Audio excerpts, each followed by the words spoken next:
Agar siz Clint Gero haqida bu 3 ta ma'lumotni bilmasangiz, siz hali Clintda pro igrok emassiz.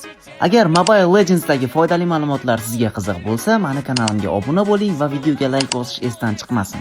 Birinchi ma'lumot, Clintda eng katta quroli ultasi emas, passivkasi hisoblanadi. Siz har safar skill ishlatganingizdan keyin ba'zi atakani bosganingizda Clint chisti uron beradi. Shu sababli siz kombo ketmaganligini yodlab olishingiz lozim. Ikkinchi ma'lumot, Clintda counter piklar haqida. Clint asosan 80% ADKlarni va jirni bo'lgan bayslarni counter qila oladi. Clintda counter qiladigan heroylar esa Granger, Browdy va Assassinlar hisoblanadi. Uchinchi ma'lumot Sborga haqida. Avvalambor sizlar bitta narsaga ahamiyat beringlar. Raqib jamoadagi o'yinchilarni analiz qilgan holda va shunga mos uron yig'ishlarini tavsiya qilaman. Men sizlar uchun tanklarni qonni oqizib o'raydigan Sborga yasab qo'ydim. Ushbu Sborgadan foydalanib ko'ringlar. Agar sizlarga ma'qul kelsa, izohlarda yozib qoldiringlar va montajda qo'llagan profilim egasini kommentda belgilab ketish esdan chiqmasin.